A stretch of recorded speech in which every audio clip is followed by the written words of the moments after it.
and I hope this is going to be a really important live stream. This is going to be all about visual, two-digit addition and subtraction. I've got these 4 fantastic worksheets here created by Jeff Kutcher, and they're something we've been working on for quite a long time that we think will add a lot to the teaching and learning of maths around about age 7.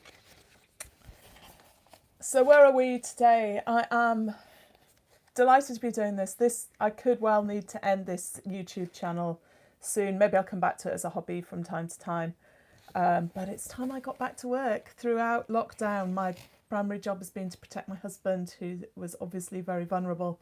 So I've been sat at home doing these live streams. But our daughter brought COVID home from school and we all got it. And he's now off work with long COVID. Fortunately, he'd had 1 jab. He'd probably be dead if he hadn't.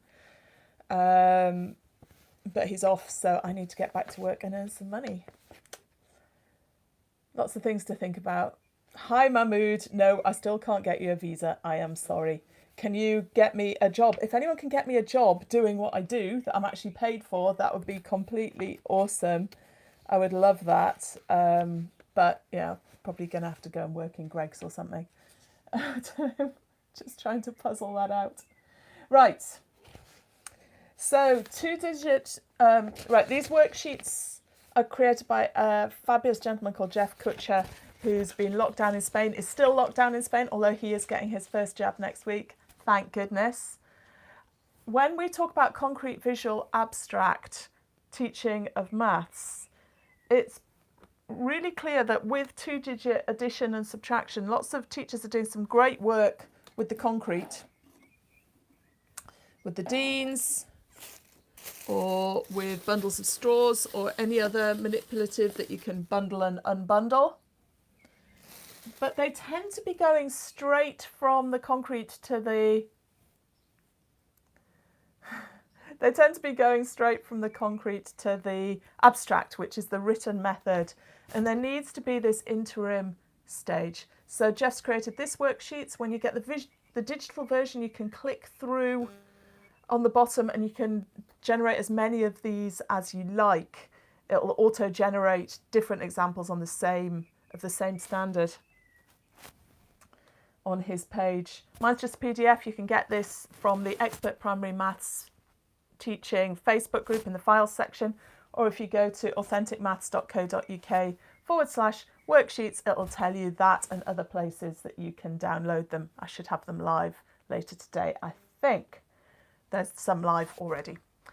So when we look at this as a visual thing, 2-digit addition and subtraction. This is 2-digit visual addition with no exchanging. So as soon as a child can understand this as being 32, and if they're struggling with dyslexia or dyscalculia, they might need some arrow cards to help them do that, to help them decode the parts of the number.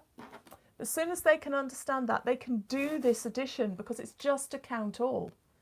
So it is 40, 1, 2, 3, 4, 5, 6. And then they can show that with their arrow cards as a final number because they can find the 40 and the 6 and put them together and see the number. So your whole class around this age group should be able to access these problems. And as you try and translate it into a column approach, if we go 32 plus 14 here,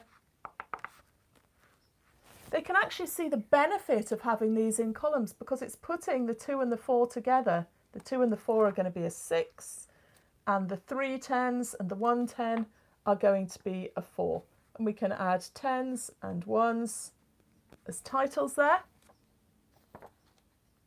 So they can see that the point of the column method is to bring together the bits that you actually want to add. Now, the second worksheet is about visual addition with exchanging at this level. And it brings it to life beautifully and provokes really good discussion. I'm just going to put this on a board so that we can look at this. So we look at this first one, 38 add 26. Well, with this, we can just give this to the children and say, can you puzzle out the answer? Can you work in your groups? Can you agree it? Can you explain to each other what's going on? And they'll gradually see that the 8 and the 6 give a 14, and they'll puzzle out how to combine that to make 64. And there's loads of nice stuff going on here that you don't see when you're just working with the column addition. So you can see how those two can be taken to fill that gap. And you can understand the 8 and the 6 as being 14 just by visualising moving the two. Really powerful and efficient understanding of what's going on there. It's possible because we effectively have the apparatus, but we're doodling.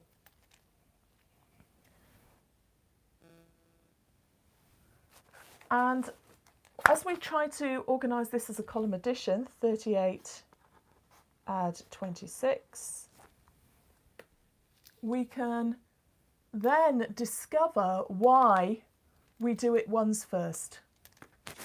So they're the 10s, ones. When we weren't exchanging, it didn't matter, but now it really matters, because if we add the 10s, if we add the 3 and the 2, the 3 10s and the 2 10s, and write 5 like that, and then we focus on the ones that give us 14, we can see that. We can see that we're going to have to cross that out and it all goes wrong. Hence, we have a really clear justification of why we start with the ones and they give us 14, so that's a 4 ones and a 10. And then we add the 10s and we get 64. And if we'd started with the ones in the first place, it wouldn't be messy. Let's just look at another one. 12 add 39 here. Well, we can see that one of those ones will fill that to make a 10. And therefore we can see that we got 4 10s, 1 10, so the answer is going to be 51. Conceal that before we start on the column method. And if we add the column method, 27 add 7, sorry, 12 add 39, I'm reading this calculation above, 12 add 39, we can talk about starting with the ones, otherwise it gets messy. The 9 and the 2 gave us 11, and we had an extra 10, a new 10, which came from this one being filled, so we had a 10 there, that's gone there, and we have the 3 from here, and the 1 from there, and that gives us 51. Okay. Let's have a little look at the subtraction. And here we start to get into why children find this so hard. If we look at this sheet, what we've done is we've just drawn the larger number, the number that we're starting with. It's tempting to draw the 29 and the 14 in this case, but that turns out to be quite unhelpful. This makes us think about the part-whole approach.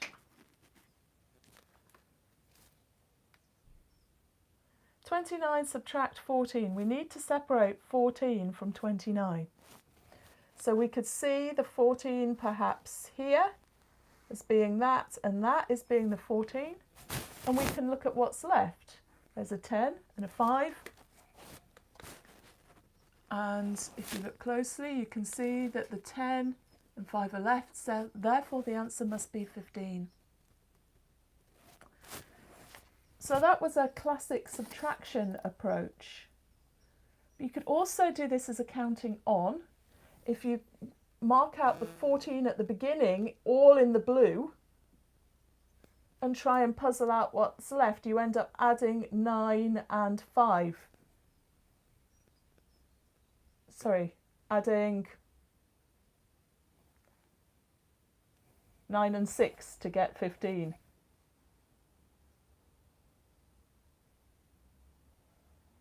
The answer to this was 15 in the first place. Sorry if I said it was 14. Just getting confused in my own mind. It's so much easier when you can edit. let's just explain that over here. So we could, with 46 subtract 15, we could take off a 10 and take off a 5 and see the 41 remaining. That's subtraction as taking away. But we could also mark out the 15 just in the blue and do it as a count on. And then we've got 25 here and another 6, so the answer would be 31 either way. So there's lots going on, and we can explore all that properly with the visual worksheets, how complicated it is. So as we want to work towards the standard method for subtracting, we want to see that with subtraction with no exchanging, it's easier to see it as take away. The counting on becomes more tricky. It's not impossible, but it's definitely more tricky. So with 72 subtract 61, we want to take away the 6 tens and the 1. 72 subtract 61 here, take away the 6 tens from the tens, 6 tens from the 7 tens and the 1 from the 2, and see that the answer is 11. So 72 subtract 61 is 11. Just subtract the tens, subtract the ones, it works. But there's a lot behind it. But as we work more and more on it, it leads to subtraction being taking away rather than counting on, because taking away is easier in these cases, and it translates beautifully into this. We're taking away the 1, we're taking away the 6 tens, and we've got our answer. The reason I've stuck with this a little bit is because it helps when we are talking about two-digit subtraction with exchanging.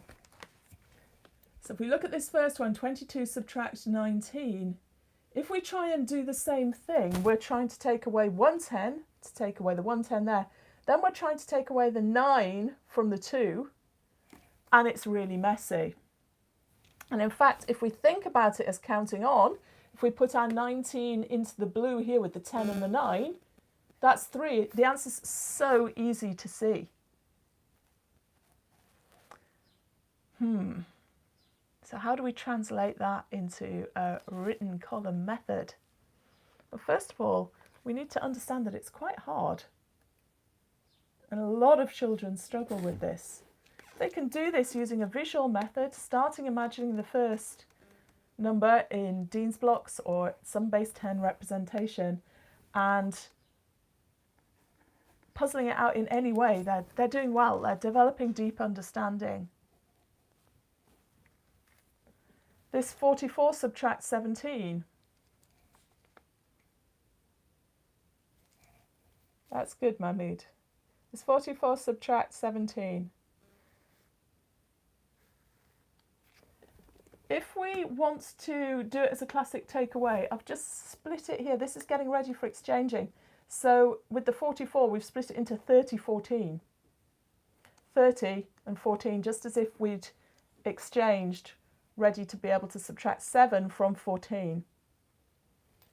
So if we draw that line there, we can do this as before. So we start with 44 subtract 17, but we're changing that 44 into a 30, 14. And then we can subtract the 7 from the 14, perhaps like this. There's the 7 as a 4 and a 3, and we've got 7 left. And we've got 3 tens, we're subtracting 1 10, so that gives us 27 as the answer. But it would actually have been easier to think about the 17 like this. Just going to block that out here. There's the 17 here that we're trying to subtract from the 44. If we ignore all this previous working, we can see 20 and 3 and 4 as a part-part whole, as a counting on. So you can get 27 the other way too, and it's actually easier. So when children are struggling with column subtraction with exchanging, it's often because their brain is trying to do something else, because there's an easier way of understanding it and doing it than you are teaching them. So that's why you have to go so slowly with this and acknowledge that and give it time for it to evolve. With these visual worksheets, you can let children find their own way to solve these. Just tell them that essentially we're using a part-whole subtraction. They're trying to split the total into the part they're subtracting and their answer. Don't worry about the column subtraction yet. Let them find their own way first. And then when they're all happy with that, I would work with them in small groups to explain the column subtraction method. Let's look here at 72 subtract 59.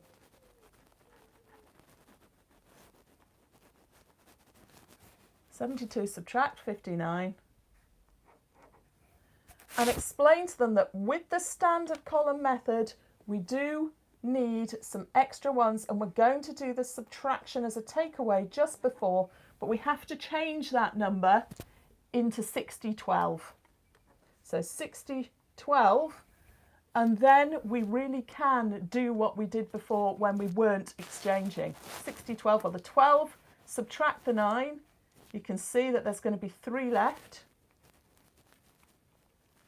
And the 6 tens subtract the 5 tens is 1 10. So the answer is 13. And if they were doing it by counting on, we can show that. So the 59 would have been to here. The bit that I've just scribbled out, the 59 to there, and the answer is the bit that's left, which is 10 and 1 and 2. So 13.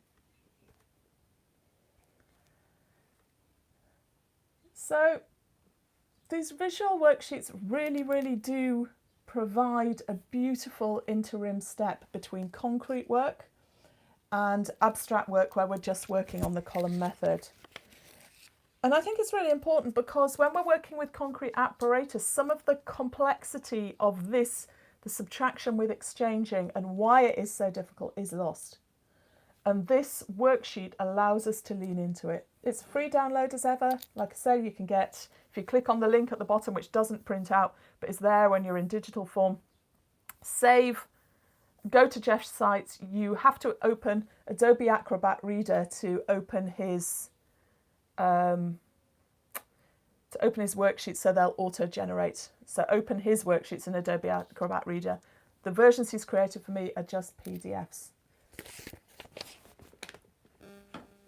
I think that's it really. If you are doing this and exploring it in the different ways, you can link that to counting beads and show exactly the same thing on counting beads, so their understanding starts to link up, especially if you see it as a part whole, as a count on. It's easy to understand that on the counting beads. But this, I think, stands alone in its own right. You've got a good week's work here, probably more. You want to come back to it and acknowledge the different bits, and by the end of coming back to it, hopefully you've got everyone onto the standard method of cutting off a 10 and the extra ones when that number's bigger than that number. But again, if some children are still struggling with dyslexia, this is going to be so hard for them, and they might actually need to count on and use counting beads, and they may not be ready for the column method until they are pretty much 8, which is a problem in the English curriculum where a lot of children are examined on the abstract column method when they are only 6. But if they can do it, you've taught them a great deal, even if they can't do it in exam conditions, if they properly understand it. Okay, I think that's it for today. I will definitely be back next week. I think next Saturday I'm hoping to have a video on rotational symmetry going live, which is a response to a special request. If you've got any special requests, just put them in the comments, any questions. I'd love to know what's on your mind. And then I'll be back next Sunday to chat about things. Not sure what yet. Again, if you've got ideas on that, please let me know. This one today was in response to a conversation on Facebook, so I'll be linking into that. Bye for now.